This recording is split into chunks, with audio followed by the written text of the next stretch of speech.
나는 카이스트 교수로 1세대 벤처 창업가들을 키워냈으며 한국 최초 미래학 연구기관을 설립했다. 현재는 17대 카이스트 총장으로 재직 중이다. 내가 수십 년간 학생들에게 가르친 것은 좋은 성적을 받는 법이나 사회적으로 성공하는 법이 아니다. 바로 꿈을 현실로 만들어가는 방법이다. 인생 수업 1교시 거꾸로 세상을 봐라. 막 총장이 되고 예능 프로그램에 출연했는데 MC가 던진 질문 하나가 화제가 되었다. 정말 텔레비전을 거꾸로 놓고 보십니까? 텔레비전을 거꾸로 본 지 벌써 15년.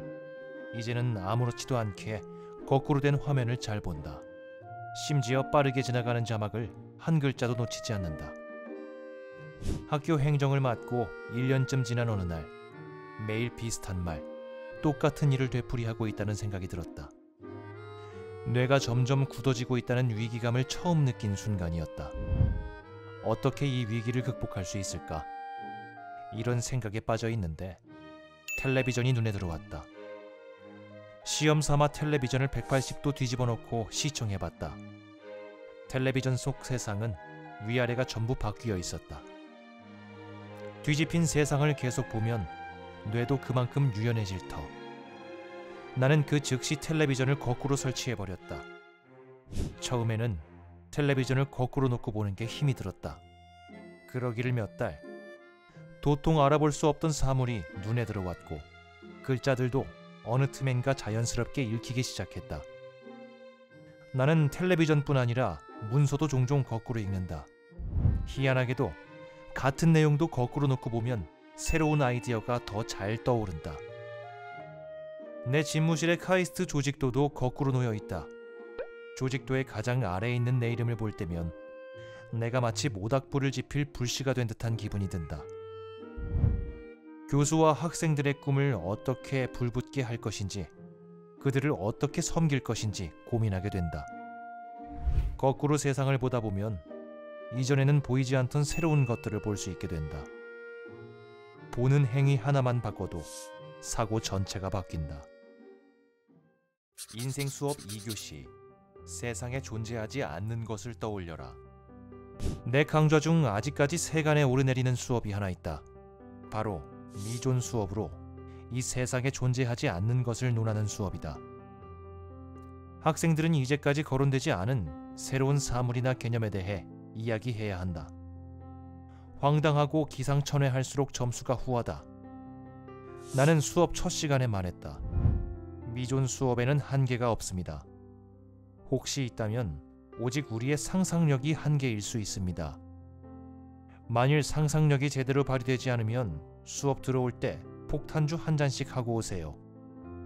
책에서 찾을 수도 없고 남에게 도움받기도 어렵고 오직 자신의 상상력을 풀가동해야 하니 처음에는 학생들이 입을 모아 말했다. 아무리 머리를 굴려도 떠오르지가 않습니다. 제 머리가 이렇게 굳어 있는 줄 정말 몰랐어요. 하지만 그런 중에도 수업에서는 다양한 이야기가 나왔다. 구름으로 전광판을 만들어 광고를 해보겠다는 학생, 화성에다 집을 짓겠다고 이야기하는 학생도 있었다. 하나같이 황당무계한 얘기들이었지만 실현 가능성에 대해선 일체 논하지 않았다. 상상은 상상만으로 의미가 있기 때문이다. 나는 상상을 해야 새로운 미래를 창조할 수 있고 만들고자 하는 미래가 구체화된다고 생각한다. 상상하는 것들은 언젠가는 현실이 된다. 존재하지 않는 것에 대해 생각해보는 시간을 갖기를 원한다.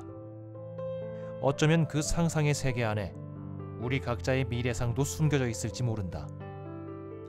인생 수업 3교시 재능보다 무서운 건 꿈의 격차다. 내 연구실에는 공부는 뒷전인 채 해킹에 빠진 학생이 있었다.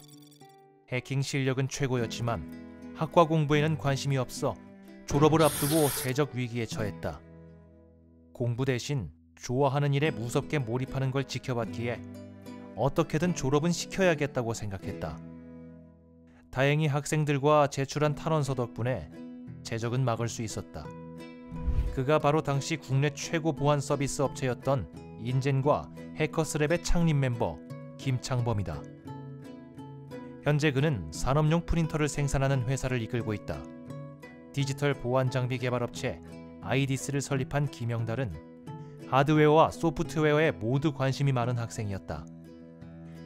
그 역시 관심이 있는 분야에는 악착같이 파고드는 근성을 보였다.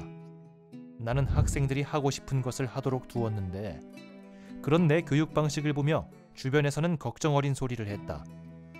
그럼에도 내가 교육 방식을 유지할 수 있었던 건 제자들에게서 하고 싶은 일이 어떻게 사람을 움직이는지를 직접 눈으로 확인할 수 있었기 때문이다.